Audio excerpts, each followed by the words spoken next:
I suppose you've been following the recent happenings over the last couple of days. I wonder what your thoughts are about that because I've seen people reaching almost polar opposite conclusions based on the same evidence. I don't know what to make of it. Well, I mean, as you know, PMC Wagner are a private military company. They've, uh, um, in a lot of people's opinions, Russia have been quite slow with this conflict. I mean, everyone's been waiting since 2014 for Russia to go in. It took them 9 years to take that decision. Yeah, PMC Wagner have used quite a brutal strategy, but it's one that works. Like they recruited convicts, they threw them in first to clear the way. They've gone in, they've taken cities, they've done the job. There's, I mean, it's no secret. There's been some sort of conflict between Prigozhin and the leaders of the Russian Ministry of Defense. They haven't been supplying them weapons. There was that stage. The last time Prigozhin kind of did anything similar to this was when he was in Bakhmut, and they'd all but conquered probably 2 kilometers of it, and he threatened to pull the troops and walk back unless they received the adequate shells and ammunition. They eventually sent that, but you could question, why did it have to come to that? So there's this conflict going on behind closed doors. I don't think we'll ever know the full picture, but that's mm, roughly what it boils down to. And it resulted in what happened yesterday, which is quite unbelievable, really. I couldn't yeah, believe what I was seeing. yeah. It really was a spectacle, you know. So I mean, I could understand people thinking almost conspiratorial about it, like you know that perhaps it might have been cover for Russian tactical maneuvers, or Yeah. uh, or that it was some sort of show, you know. But like I said, I couldn't make head nor tail of it. No, it was a strange business. I mean, it started in the morning and finished by the evening. I mean, it was non-stop. To be honest, I couldn't get away from social media channels, just Yeah, getting updates, using sources, finding out exactly what was happening. Yeah, it was quite bizarre. I mean, I myself thought it might have been some sort of psyop, some sort of stage thing. But I think once they shot down the Ka-52 helicopter and that, I think it was something more serious. But yeah, yeah, I'm yeah, glad it was resolved. There was a lot of hotheads, and it was good that in Belarus they managed to calm down the situation. Prigozhin's gone there. As we know now, he's only 100 kilometers from Kiev. So who knows what will happen next? yeah. It's a very interesting prospect, you know, their position in Belarus now, you know. Yeah, I mean it's worked in their favour as well, because you have to remember Belarus is bordered by is it Poland, Ukraine, so they have their own fears as well. But Yeah, it's yeah, an additional security for them, and we also know the West for a long time have been doing what they always do. They've been trying to stir up hatred. There was a lot of marches and protests in Belarus not so long back. Again, we know that's all Western backed, Western influenced, to destabilize the government there. PMC Wagner going there will just bring some stability to Belarus. So, in all honesty, after what happened yesterday, it seems to have worked out quite well. yeah. Can't say fairer than that, really. So yeah, I mean, I've got you here to do really a bit of shameless self promotion for us. That we have the pamphlet out on the origins of the SMO, and this new one that's come out with Pat Walsh and Phil Bevan's articles in it on the progress of the SMO. But you know, as days go by, there's always new things happening, even the events over the last couple of days. So it won't be long before we need to put out more material on this as well, you know. But Yeah. yeah, it's the events are happening so quickly sometimes that they put your material out of date very quickly.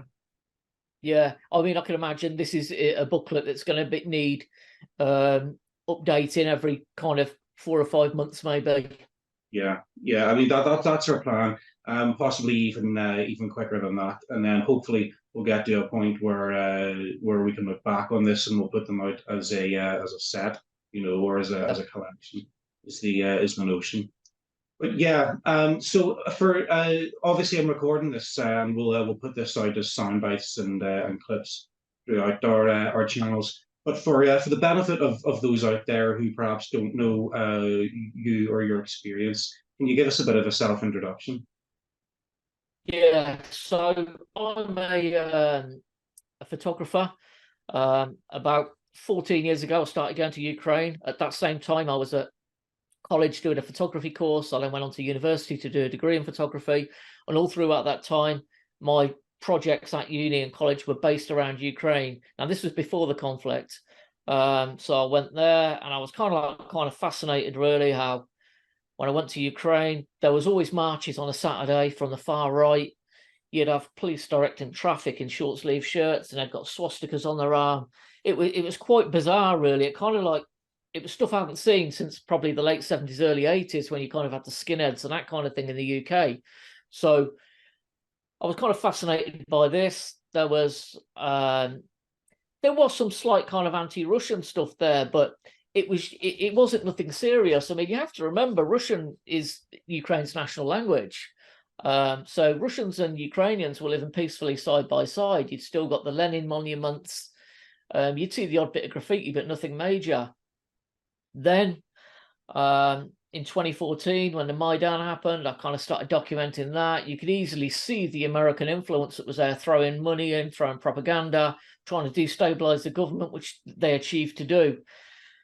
So my work took on a different role then. I was documenting kind of like social struggle, that kind of thing. And it was that point that I wanted to travel to the east of Ukraine, where the Russians were feeling marginalized and oppressed. So I went to Slavyansk, Kramatorsk, down south to Mariupol. I'd also been to Odessa, lots of other places.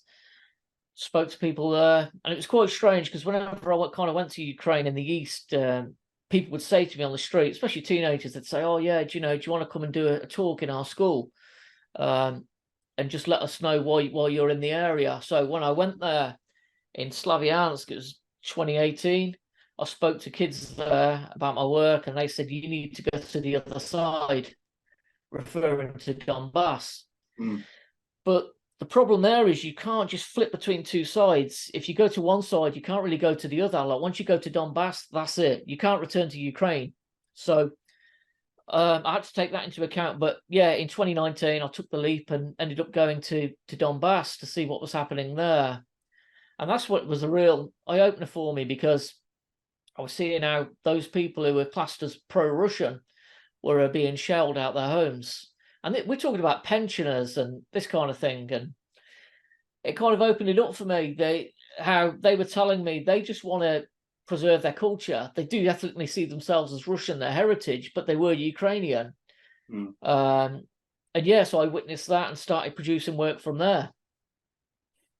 Great. So you're probably aware of the photos that we've taken from you for use in the new pamphlet.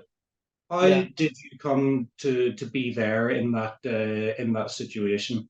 You know, where were they taken? You know, and how did you find yourself? How did you find yourself there? When I went to Donetsk for the first time, I got press accreditation.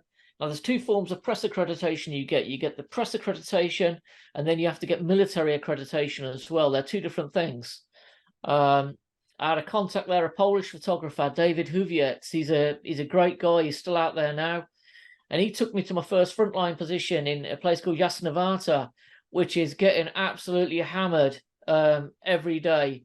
The position I was at was surrounded on three sides. I mean, it was just absolutely crazy. And David took me there, introduced me to Vostok Battalion, who were manning that position. I was there. I was allowed to take some images of the soldiers, and that was how I ended up doing those, really. But when I was there, the Communist Party in Donetsk, they got me accreditation to go to near Donetsk Airport, which is kind of like a no-go area. They took me around some places. So it was about just knowing these people and being taken to places where you needed accreditation. So you really got to sort of access all areas through those contacts then? Yeah, I mean, when I went to Yasnavata, it was quite strange because I wanted to go further in. I wanted to go into the trenches and stuff, and they didn't let me go that far because they said to me, we don't want you to get injured. They said, this is a hot spot. It's red hot here.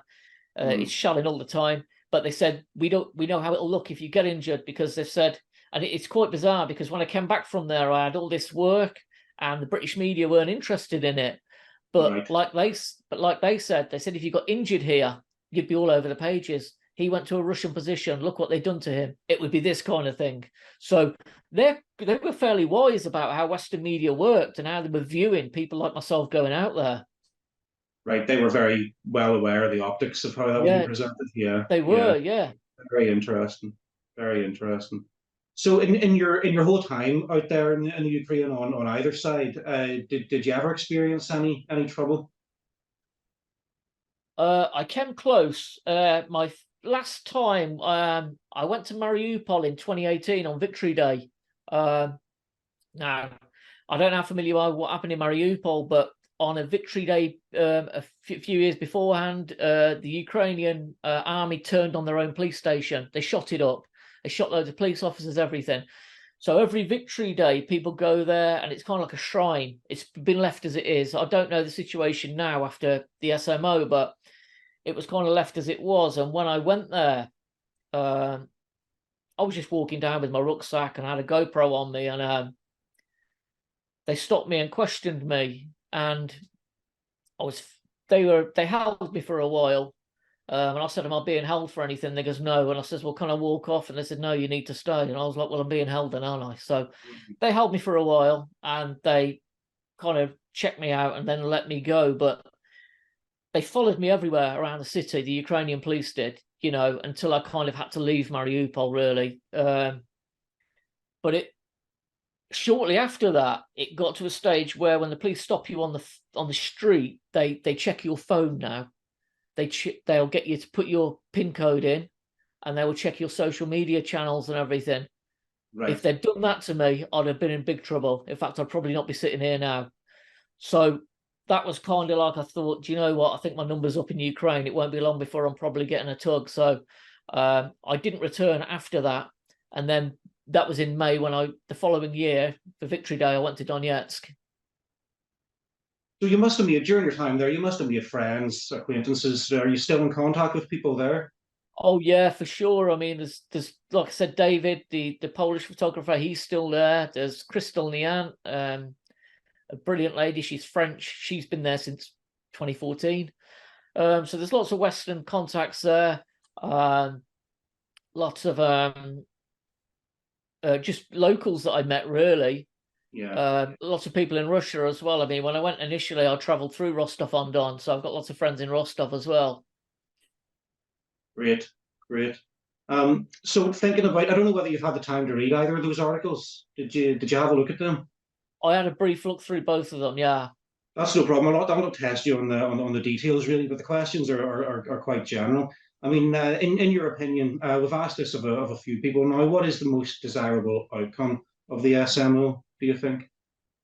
It has to be a peace agreement. Well, obviously, the thing is, President Putin hasn't said what this outcome needs to be. We've heard rumors, but it hasn't said what that end goal is. They need a peace agreement. The only hang-up I've got with the peace agreement is, as far as Ukrainians are concerned, they will want Crimea as part of that peace agreement, and that isn't on the table. And that will be the massive stumbling block. Now, I think that will be a massive point, but as you know, with the troubles in Northern Ireland, you'd never have believed they could bring peace, especially at the height of the troubles. But it did happen. People go on about the people that were killed, but you can't throw more lives into it. You're not going to bring people back. So you can't sacrifice the future for the past, really. Exactly. So although I think Crimea is going to be the big stumbling block, I think if Crimea wasn't involved, I think Zelensky in the end would be persuaded to cut Donbas free. Let Russians have Donbas, Mariupol, but Crimea is going to be the big one. And I think that's the stumbling block at the moment, and it will take people to come in and kind of see sense with this. But you have to remember, Crimea has always been very Russian. The Black Sea Fleet have always been there. And the people, and even in Ukraine, it was the only place in Ukraine back in the day where you could still spend the ruble. So it's always been very, very Russian. So that won't be on the cards for a peace agreement, and I think that's going to be the biggest stumbling block that they've got. So in Phil Bevan's article, he talks about left groups here that have lined up behind the imperialist line on this.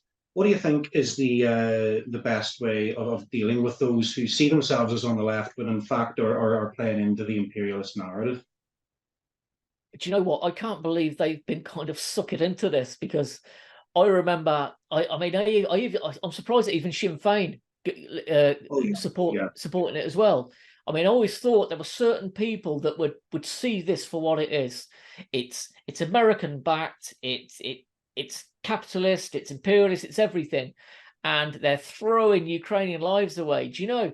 Even though my views are obviously by a lot of people's standards pro-Russian, I've got a lot of Ukrainian friends, and I take no pleasure out of seeing Ukrainians being slaughtered and being fooled into this pit of money that Zelensky is sitting on.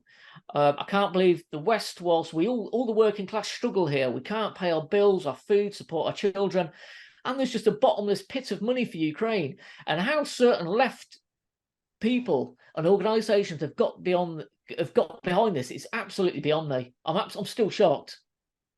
yeah. It is particularly nauseating. What do you think are the prospects for us to break that? You know, to break their clinging to that narrative. Do you know, I think as time goes on, more and more people are waking up. I mean, when this conflict started, sort of, what was it, 15 months ago, you had the same people that had the odd been vaccinated, social media, borders on their Facebook, they swapped it for a blue and yellow flag. You don't see that anymore. A lot of people now are seeing this conflict for what it is. It is taking time to wake up. It doesn't help with the fact that you've got Truss, you had Johnson, you've got Sunak, you've got everybody all behind this saying, we're in it till the end, you know, we'll finance it no matter what. How can they do this? Where are they pulling this money from? Our NHS, everything, people sleeping on the streets, mental health problems, the whole lot. Where are they getting all this endless pit of money from? That's precisely right. So next question then is, where can people go to get the truth? Where do you go, and where can we direct others to go to find out what's really going on? Do you know, the one person who they really need to be looking at is George Galloway. George Galloway and those organisations associated with NATO. You've got the Workers' Party, Communist Party. There are those on the left that are still that saw this for what it is. It's not like they're supporting Russia. That they're trying to get a peace deal. You know, nobody wants this war. Nobody wants to kill in on either side. So they need to go on social media channels, but don't just rely on Twitter, because if you post stuff on there, you could wake up in the morning and find you've been removed. So Telegram seems to be a good option. But yeah, the Workers' Party, No to NATO, and once you start following them, you'll get links off them of other people to follow. Yeah, that's precisely right. I think this is really an important way for people to get the news and the information that they need. You know, there really is an over reliance on mainstream narrative, and it's quite difficult to cut through that. You know, platforms like Telegram, the No to NATO channels on Telegram, and also obviously Russian and Ukrainian channels on Telegram are a place where you know, more reliable information can be found. Finally, then, I won't keep you much longer, but you've read our first pamphlet that was on the origins of the SMO, and you'll be aware that this new pamphlet on the progress of the SMO is coming out shortly. What do you think is the value of the Workers' Party producing these pamphlets? Oh, it's priceless, because there are so many people I know that contact me and they kind of say to me, can you give me a breakdown in a nutshell what happened? Or I can remember when the invasion first happened, I kind of broke it down into like 5 or 6 steps, saying about the Maidan, America being involved, blah, blah, blah. And it was just roughly bringing people to where we are. The Workers' Party have brought that into a decent fact-filled pamphlet. It's unbiased. It's just giving the facts as they are. And these are facts that anybody can try out. You know, once people have read that pamphlet, if they don't believe it, go online. It's there. It's the truth. You can find out who backed the Maidan. Ukrainians got fooled into this war, absolutely fooled into it. They should have just stood their ground and turned America away. And look at the mess that they've created now. But yeah, that pamphlet, I think, is like the first step to anyone who doesn't have a very good understanding of this conflict. It's crystal clear. It's plain English speaking. I think it's a good first step into understanding what's happening. Thanks a lot for that, Dean. And I know I recall you saying that a return for yourself to the Donbas or to the Ukraine is off the cards for you now, probably for good. So what does the future hold for you? What are you doing at the minute, and what does the future hold for you? Well, I may well return to Donbass at some point, just not yet. But you have to remember, this war's being fought on other fronts. There's a lot of support in Serbia. I've been to Belgrade and Serbia. Again, you know about what NATO done there. So this is all sort of fact finding. And in Serbia, they've got a lot of murals on the walls, all pro-Putin, very pro-Russian. I went to as the West call it, Transnistria last year. Went on the Ukrainian border there to see how they mined all the fields and that, so people couldn't cross. I visited where they've got the 1,800 Russian peacekeeping troops. So I'm still involved with the conflict and the external things that are happening that are affecting it. People thought Transnistria would fall. It still could. Ukrainians are right on the border. They know it's got one of the biggest ammunition dumps left over from the Soviet Union. There's a lot of tension there, even when I was there. So I'll probably go back to Transnistria. I want to try and get to Belarus at some point if I can. So we'll see. Great. Well, look, thanks again for your time, Dean.